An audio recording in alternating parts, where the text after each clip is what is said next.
All right. Hey, everybody. Welcome to our webinar. So today we're going to be talking about the major mistakes that mid-market companies make. And so say that 5 times fast. So what we're going to be talking about today is, at BlueByrd here, we've had the great privilege to work with really large companies and really small companies and nonprofits and all kinds of companies.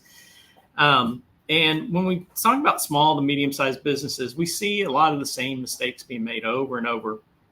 And so what we want to do today is kind of talk about those problems and try to figure out and try to work through how to solve those problems. And, and that's because we at BlueByrd are on a mission to eradicate these mistakes from all American small businesses. So before we get going on this one, let me just talk a little bit about how we define marketing at BlueByrd. So we think it's a science and art of exploring, creating, and delivering value to satisfy the needs of a target market at a profit. So I got pushback on that definition by a business owner, and he said, "Look, Richard, that's not the definition of marketing. That's the definition of business." And I said, "That's my point exactly. Marketing is a business, and it should be very, very tightly aligned to what to your business strategy. And so much so that sometimes it might be difficult to separate the two." And that brings me to our first mistake that people make, is that there's a failure to take a strategic view of their marketing. This is something that is super important. And when companies go, when they're launching their marketing plan.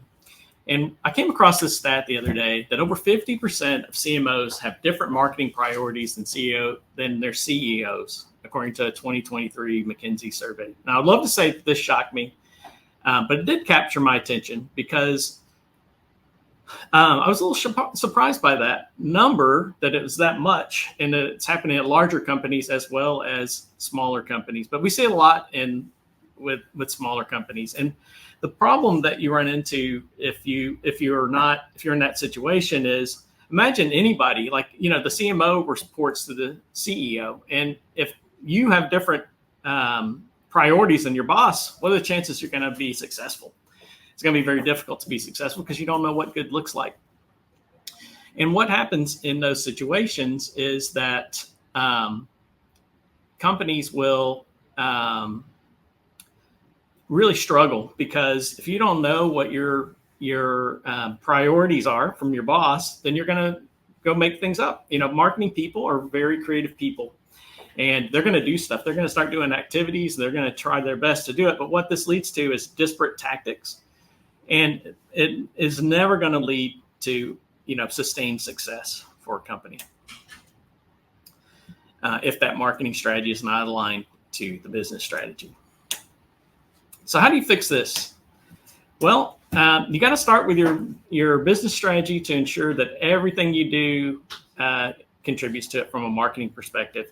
So, one of the things that we see a lot is companies always have a clear idea for growth. We want to grow 20% next year, or we are going to enter this new market, or we're going to launch this new product, and it's going to deliver X amount of revenue. And so if you know that going into it, you need to align everything you do from a marketing perspective to ensure that those goals come through. The second thing is, once you understand that the business strategy, your marketing strategy has to be cohesive and end-to-end. So it has to take into account everything from the companies that have never heard of you and don't know you exist, all the way through to turning them into a long-term customer that's referring you and is a good, loyal customer. And you got to work with your marketing lead to drive that strategy. So the second thing we see with small to medium-sized businesses is they don't set aside the right resources to accomplish their goals. We see this a lot. I was talking to a CEO just the other day, and I asked him if he had a budget, and he said, "No, we don't have a marketing budget, but we usually spend about $10,000 a month on marketing." And I'm going, "Well, that sounds like a decent budget to me. Why haven't you documented it? He's like, well, we just don't necessarily want to commit to a number at the beginning either, because we don't know how the year is going to go. Well, I'm here to tell you, if you don't walk away from this presentation with anything else, you need a marketing budget. And why do you need a marketing budget? Well, I'll just tell you a story from my own, life. And so the reason I have that picture of a grocery store on the right is, have you guys ever gone to the grocery store without a list and without a budget in mind? Well, I can tell you, when I go to the grocery store without a list, I never come home with the stuff my wife asked me to buy at the grocery store. And I buy a lot of stuff that looks good at the time. So, Oreos and beer, I come home with that stuff, no problem. But we don't have a side dish for dinner. I don't have that special spice that we need to cook our meal. So it's a big problem. It's a big problem when you don't do that. But it's the same with marketing. If you go into the year without a clear marketing budget and you're not thinking about all the things that you need to do for the year, and how much that's going to cost your company, you'll wind up doing a lot of discretionary spend. We call that random acts of marketing. So these can be a big problem for organizations because, you go in there to imagine you're at your desk and the salesperson comes in and says, hey, we got to sponsor this golf tournament. And you go, well, we got a little money in the bank. Let's go ahead. Yeah, let's sponsor it. That's fine. Well, I can tell you the return on investment for sponsoring golf tournaments is zero. So you just spend a bunch of money or some money on things that you didn't plan for, don't fit your strategic goals for the year, and are not going to get a return on investment. And you magnify that out over the year, and you'll see a lot of random acts of marketing in a company. And you want to avoid that at all costs if you're looking to A, spend the money in the right places, and B, get results. So how do you fix this resource problem? One of the things, like the CEO I was speaking to the other day said he doesn't want to commit to a big yearly budget. And a lot of your EOS companies, what we find effective is to spend your money on a quarterly budget. Then that allows you to commit to it, see how things are really going. Don't pull the plug on things. If you tried it for 2 days and your LinkedIn campaign didn't work, give yourself some time to optimize it, to see if it's a good strategy, if it is going to eventually pay off. And then at the end of that quarter, you can say, here's the stuff that worked. We gave it a real try. And here's the stuff that didn't work. We'll quit doing the stuff that didn't work, and then take that money, invest it in the next thing. And maybe you've got really good results from that campaign. We've done this with a few clients, and it worked. The campaign worked way better than they thought. And they said, wow, let's spend more money next quarter. And so that's what happens when you have that flexibility and you're basing your budget on data, as opposed to just, picking a number randomly at the beginning of the year and trying to commit to that all year long. So what that does is it holds everyone accountable to a plan. It prevents waste because you're not buying golf tournaments and, random things or attending some trade show that you never heard of that the sales people talked you into. And it makes you focus on the activities that are going to drive the greatest return on investment. Because if you only have X amount of dollars to spend, then you're going to spend it on things you think are going to be really good. So when somebody comes in and says, hey, let's do this thing, it makes you really easy to go, yeah, we have a budget for that. We're spending our money on X, Y, and Z because we think that's going to be more effective for us. So we're not doing that this year. And being more disciplined about how you spend your money. And then finally, this last one is make sure someone in your organization can own and be accountable for the success of your marketing strategy and execution. So this is resources doesn't always have to mean money. Resources is also your people. And the analogy I like to give for this is if your company was going to do a big IT initiative, like let's say an ERP migration, well, you wouldn't take that, you wouldn't spend that money and not have a defined budget for it. And you wouldn't have somebody running it to make sure that you're meeting your deadlines, that you're spending your money wisely, that things are working right. You would have your head of IT run that project. Well, it's the same for marketing. You should definitely take that same discipline when it comes to your marketing strategy. The next thing is they don't have for mid-sized companies and small companies, don't have a clear ideal customer and understand what they really want. And you might say that is a bit harsh, but we've seen it quite a bit. Whenever I was, one of the exercises we do when we get into this with our customers is we do a clients from heaven and hell exercise. So we divide the world at BlueByrd into two categories: clients from heaven and clients from hell. And this is a very simple way to segment your audience. One of the ways we think about segmentation is our clients say, well, we haven't segmented by industry, or we haven't segmented by what have you.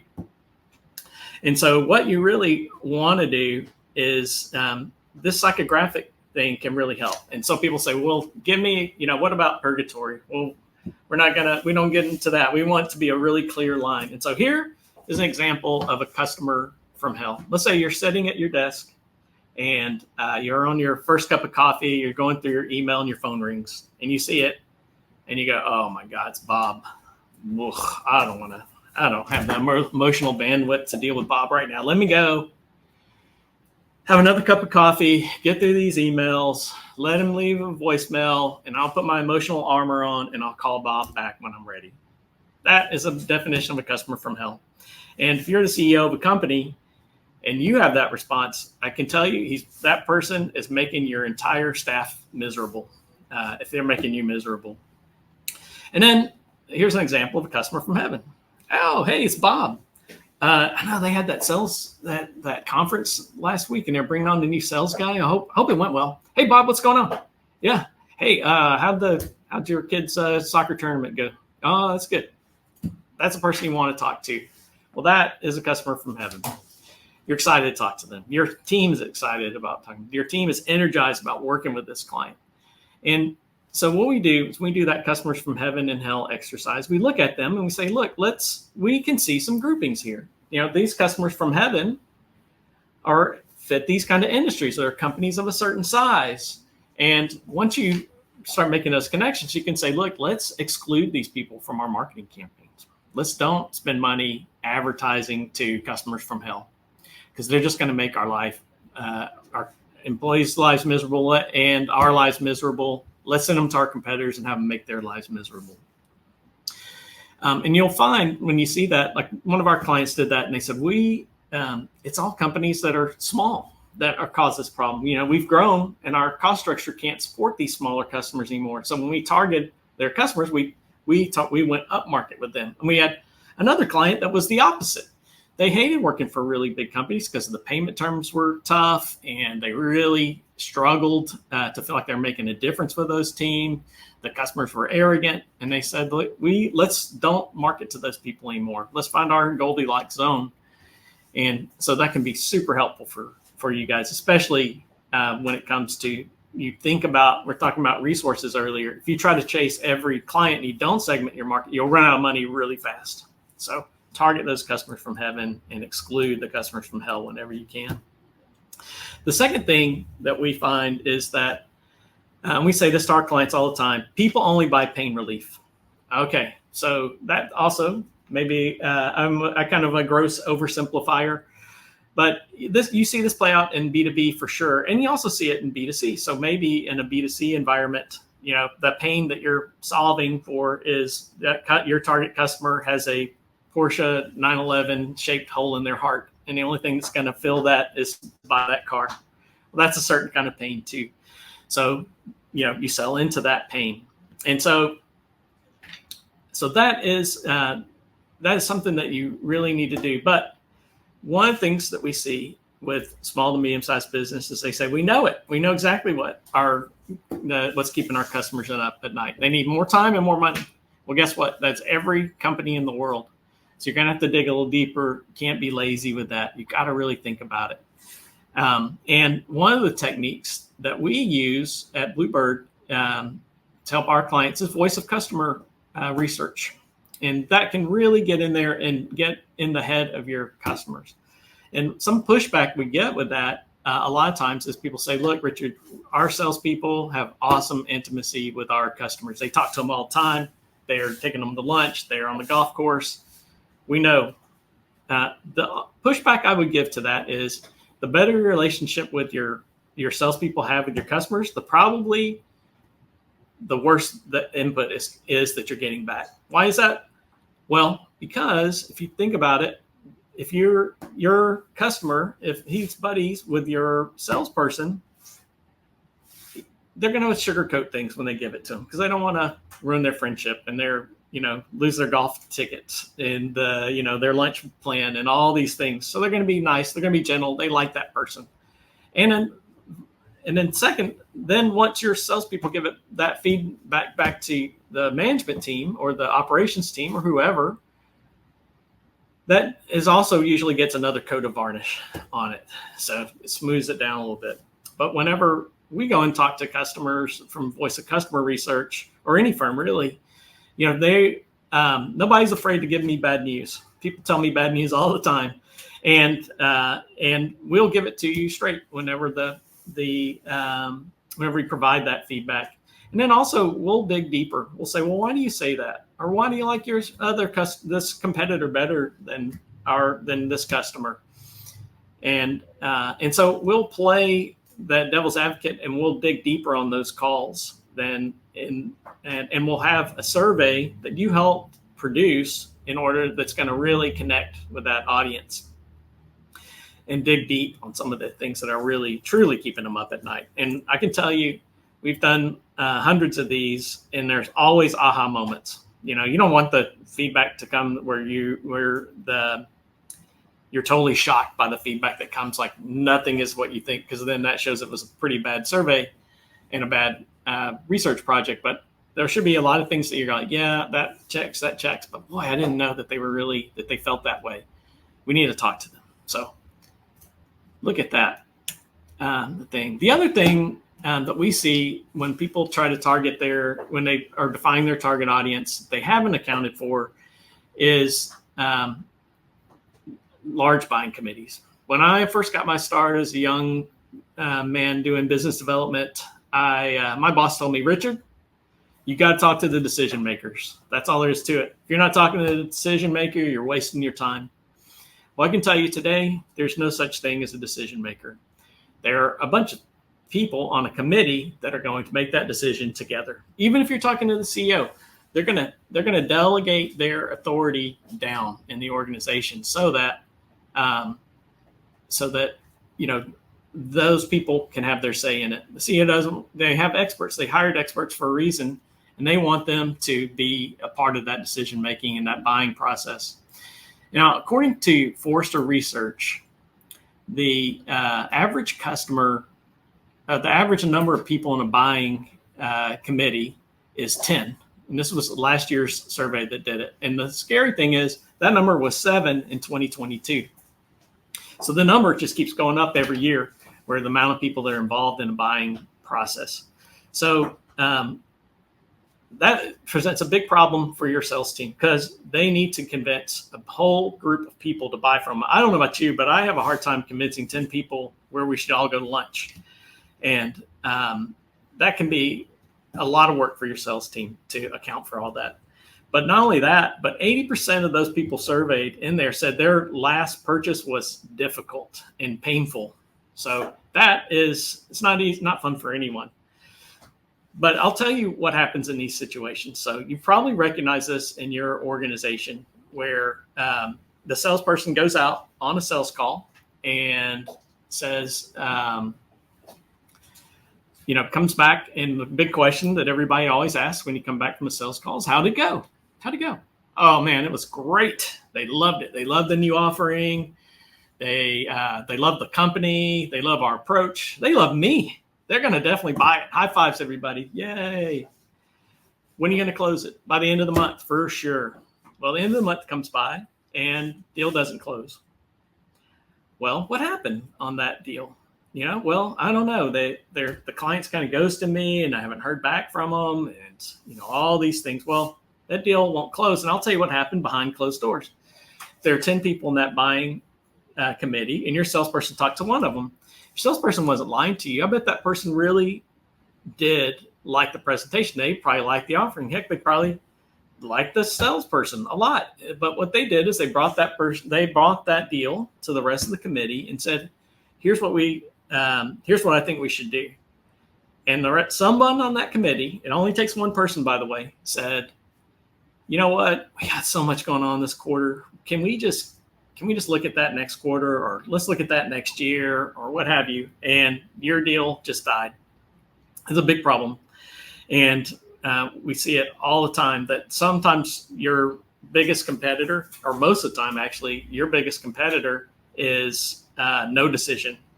Those deals don't go to your competitors a lot of times. They just choose not to do anything, because it's easier to do nothing than it is to actually do anything. So that happens a lot. So I hope that you guys have not seen that scenario, but everyone I've talked to says, yeah, we see that quite often.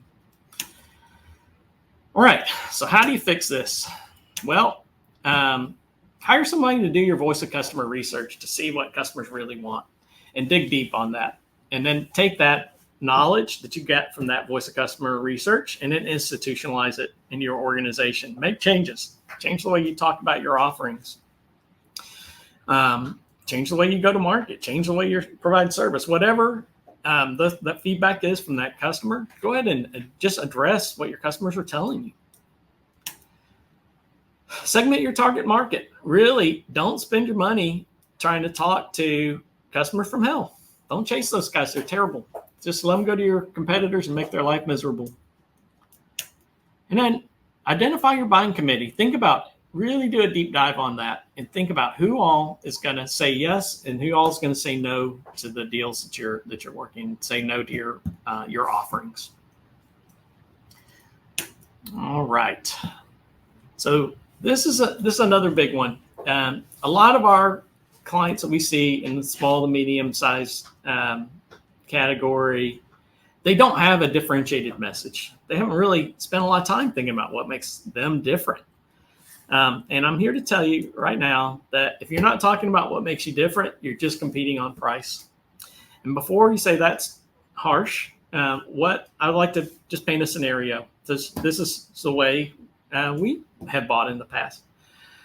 Imagine that you are looking to hire a fractional CFO for your organization, and you interview 5 people because you want to really do a thorough job. And all 5 of them come in, and they're all very professional. They all seem to know what they're doing with finance. They all went to top schools. They're all really smart. They all seem to understand the problem.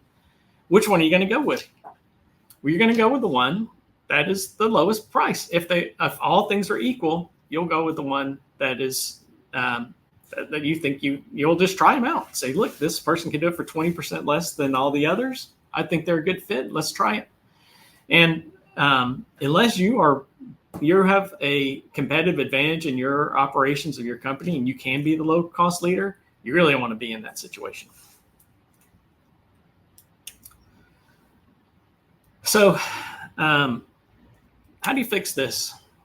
Well, document what makes you different from your competitors. And I'm going to give you a pro tip here. It's not your people or your technology. That is where every single one of our clients starts. They're like, it's easy, Richard. We got the best people and our technology is second to none. Okay, well, that may be true, but your customers won't believe it, and your prospects won't believe it, because everybody else that came to them and talked to them told them the same thing. So if everybody else is saying it, inherently it can't be a differentiator. And then, the truth of the matter is maybe your people are really better than the competitors, but your competitors are not running out there to market with a bunch of nincompoops. And their technology, well, it might not be quite as good as yours.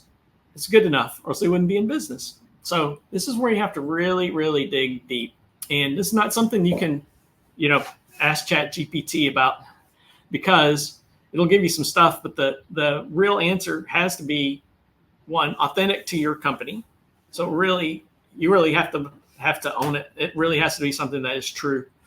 And secondarily, it has to resonate with your customers, because if it doesn't, then your differentiation doesn't matter. So you really have to spend time on it. It's not something you sit down with in an afternoon with a bunch of beer and pizza and figure it out. It's something that you have to iterate on and come back to and really work through, especially when it's company differentiation. Product differentiation can be a little tighter because you really can't have clear technological differentiation sometimes on an offering, but you still have to walk through what does that mean for your customer.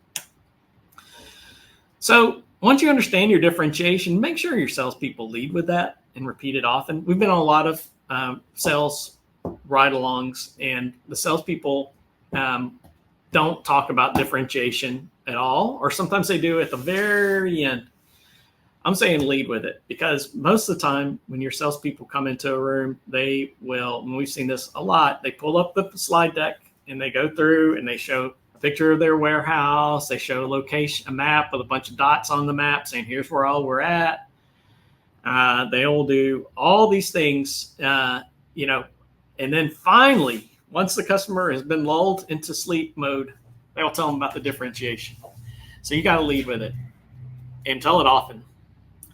And the way that conversation looks is we tell salespeople to ask questions at the beginning of their presentation instead of just jumping in and how we do it and how many locations we have and who our founder was. And one of the questions they should ask is, who else are you talking to? And they'll probably know. It's probably usual suspects. And then at that point, you can say, they are great people. In fact, some of my friends work there. Maybe I used to work there, whatever it is. They're good. But we're different from them in our approach because of 3 reasons: X, Y, and Z. And what that means for you is you're going to receive benefit 1, 2, and 3. So now all of a sudden, you've had that conversation and it's set you apart to be different from them, from the bad guys. And then the last one is everyone in your company should know what your differentiation is, because if you think about it, if it's an operational thing that makes your company different from your competitors, well, your employees will be proud of that. They will say, yeah, I'm a contributor to what makes us different here. And then also your employees go to barbecues and football games and cocktail parties, and people are going to say, oh, you work for so-and-so? Oh, well, my brother-in-law works for your competitor. Do you do what he does? Well, not really. We think of things a little differently than they do. We are different from them in this way, and that way. So now you've got a salesperson that is out there that's not a salesperson. All right, number 5, marketing and sales are not aligned. So this is one we see a ton with our clients. And, I don't know if you guys experience this or not, but this is something that, throwing leads over the fence as a marketing person to the sales team is not going to get you where you want to go. Right. So if you guys have seen the movie Glenn Ross, I'm going to apologize right now. There's some foul language. If I don't want to offend anybody, I tried to bleep it out, but you can still make it out. But go ahead and share that, Matt. The leads are weak. The leads are weak. The fucking leads are weak. You're weak. So hopefully you don't see that when in your sales and marketing meetings, but we've seen it a few times, and it's one of those things that you don't want to see, because the CEO is not going to stand for it. They're going to get, as soon as the salespeople say all our leads sucked, the marketing person says all of your salespeople suck, and those guys couldn't close a barn door, let alone a deal. You run into big problems. So how do you fix it? Well, one thing we suggest is you build a revenue team, not a marketing team and a sales team. Because anytime you have 2 camps, you have finger pointing, and you will get issues in there. So have somebody centrally that's going to own it and say, well, why did these leads suck? Because maybe the leads did suck. But if the marketing team understands why and there's a real reason for it, they can get better leads, right? They can adjust. And same with the sales team. So if maybe the sales team are not following the process, maybe they're not talking about differentiation, maybe they're not talking about the value propositions, maybe they're not following the sales process. It's really important.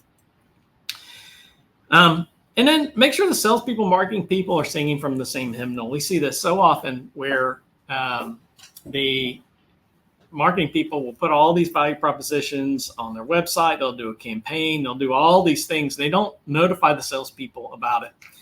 And then when the salespeople go on a sales call, they're, or a lead comes in through the website, and they read all these things about your company and about your offering, and then the salespeople come in and tell them something completely different. It's really confusing for the customer, and confused people don't buy. And then ensure accountability for both parties. Make sure the leads don't suck, and make sure the salespeople are following the process and closing deals. And you can do that through a lot of different ways, and I'll talk about one of them next.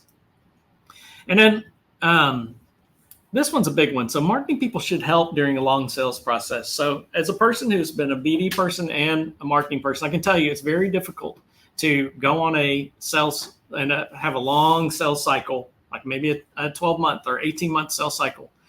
And in that long sales cycle, you're having to call the customer and say, are you ready to buy from me yet? Hey, just checking in. That's not good. But if your marketing team is working closely with your sales professionals, they can help build content along that sales cycle. So imagine instead of if your salespeople call them and say, hey, are you ready to buy from me yet? Please, acknowledge my existence.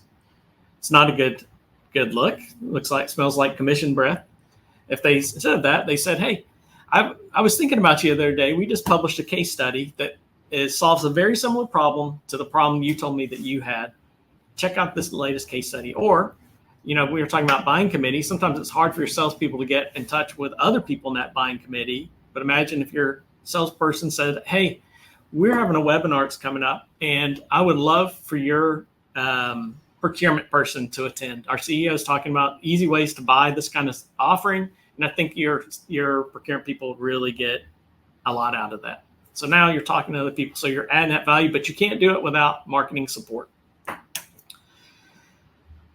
This one I'm going to blast through because we're kind of coming up on our time, but their marketing technology stack is inadequate. And so we've seen with a lot of mid-market companies, there's always a technological hurdle that we run into where their website doesn't communicate. It's not set to capture leads. It's invisible to search. Their CRMs are underutilized. Maybe they bought a Salesforce instant and it becomes a big problem, for the salespeople, because you don't know if the data you're getting from your CRM is not really talking to you, and you're never going to be able to get return on investment if you're not seeing something come through from your advertising campaign all the way through to a closed lead, and with a dollar value attached to it. Without that information, you're never going to do it. So you have to. Your website's got to work, your CRM's got to work, and they need to be talking with each other before you're really going to see any results. And it seems small to mid-sized companies really, really struggle with that one. So how do you fix it?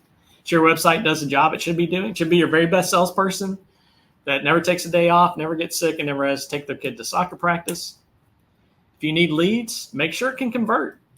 Make sure that your form's working and all those kinds of things. Sometimes we inherit really bad WordPress websites that can't do that stuff in the mid-market. And then ensure you can quickly spin up campaign pages. That's another one. They work with a hotshot, design firm that designed this really cool looking slick website, but we don't have the ability to create landing pages. And so that's another thing that's going to help you close deals faster. You can optimize them. You can track your results from those pages and see what your return on investment was from your campaign. But if you can't get those specialized pages, you're going to run into a lot of trouble. Make sure your differentiated message is clear on the website as well. You definitely want that on the website, and so that your customers can see it and go, these people are different than the other people that we've been talking to. Let's get in touch with them. And then connect those systems so you get transparency into your pipeline. And so the seventh mistake we see is that no one really owns marketing or is held accountable for it inside organizations. So a lot of the organizations we work with in the small to mid-size range, you come in and there's not one marketing person. They've never had a marketing position, or maybe there's one person and maybe they're handling social media or making sure the trade shows happen on time and squeezy balls get ordered and those kinds of things, but they're not really managing an end-to-end campaign. And that can be really challenging because there's not any clear roles and responsibilities for that person. They're just kind of there doing these random acts of marketing and keeping the lights on, and they're not owning that system from end to end. And so one of the tools we use in that situation, so this goes to all the EOS people, is scorecards. So we set up scorecards for all of our clients. And you'll see that top one is the one that's used in the marketing L10 meeting. So the marketing people get together and talk about all these things. And these are all leading indicators. So these are things that are interesting to marketing people. But I can tell you, the CEO of the company, the leadership team, they're not going to be interested in any of that stuff. They're looking at the stuff in the one on the bottom. They want to know how many sales qualified leads came in. Why has that number been read for 3 weeks? Which is a good question they should be asking. What's the estimated pipeline revenue? These kinds of questions are what the CEO and the C-suite are looking for. But by the way, if they ask the question like, hey, how come our leads are down? They should be able to ask that question to the marketing people, and the marketing people should go to their scorecard and go, well, look, we haven't been able to send out email for a couple of weeks because our email marketing person quit, or I haven't had a chance to do it because we're getting ready for this trade show, or whatever it is. So use that scorecard to hold everybody accountable. So the salespeople and the marketing people. So fix it. How do you do it? Well, have an adult in the room when it comes to marketing. Somebody that's really owning it. Build a scorecard that makes sense for your business, provides transparency into what really matters, and hold them accountable to their numbers. And I'll open up to questions. So you guys start getting your questions prepared. I see a couple already in there. But just to summarize what we talked about, take a strategic view of your marketing. Make sure it's aligned with your business goals. Build a plan that's an end-to-end plan that considers the entire buying process of your customer. Set a quarterly marketing budget and manage to that budget. Invest in marketing when it makes sense, and invest in only things that are going to drive the greatest return on investment. Have an adult in the room when you're to run that marketing program, and then focus on results. And have scorecards that are going to make you focus on results. So, see some questions that came through already. So somebody said, is there an opportunity here to use AI personalization? I'm assuming that was when we were talking about the touch points that the salespeople need to make. And the answer to that is yes. I don't know about AI necessarily. AI is a big buzzword, but we use HubSpot for ourselves, and we use it for a lot of our clients. And automation for sure would really help in that to help make those touch points easier for the salespeople. So here's another one. Who all should be included in voice of customer research? Well, I'll tell you, you want to talk to 3 groups of people. You need to talk to current customers. You want to talk to past customers who you worked with, but they maybe let you go. And you need to talk to customers that you pitched but didn't win. And so that allows you to have some really great conversations. So you can understand what your current customers like about you, what they don't like about you, all those kinds of things. You can see what triggered your prospects to choose somebody else. What did they tell them in that sales process that maybe you can use to adjust to yours? Or maybe that was a good thing when they went with that other customer, because maybe they're a customer from hell. But those are the kinds of people you want to include in there, and you want to have distinct surveys for each one of those. Here's another question. How do I work more closely with the sales team? They're always running around. Well, that's a sign of a good sales team. I can tell you that. So if they're always out running around, that's really important. But they should have weekly meetings with their sales manager, where you bring all the salespeople in, and marketing should definitely be a part of those discussions, and understand, what's happening on the sales team. Like, where are they running problems? What objections are they getting? What kind of sales aids are they going to need? These deals that are stuck in the pipeline. How can marketing help get them unlodged from where they're at, and get them across the goal line? So that is a really important thing to have. So, all right, coming up our time, I do want to talk about one more thing before we go. We saw these issues out there, and like I said, we're on a mission to eradicate these common mistakes from America's small to medium-sized businesses. And so we took our learnings from being fractional CMOs and we compressed them into a really short program. It takes 2 months to go through the program. And that was usually about 6 months worth of learning from in a fractional CMO engagement to get to that, to get to these results. And then we designed a service that answers all the challenges we laid out in this presentation. So, it includes voice of customer research, it includes sales ride-alongs, it includes a lot of stuff that's going to help companies get to where they want to go. So we always say that Flight Program, if you give us 2 months, we'll give you the tools to grow your business. So that's what Flight Program is about. If you want to learn more about it, you can scan the QR code or just reach out to me. I'll be happy to talk to you about it and see if it might be a good fit for your organization. So thank you guys for your time. Hope that you guys have a good rest of your day. Thanks so much.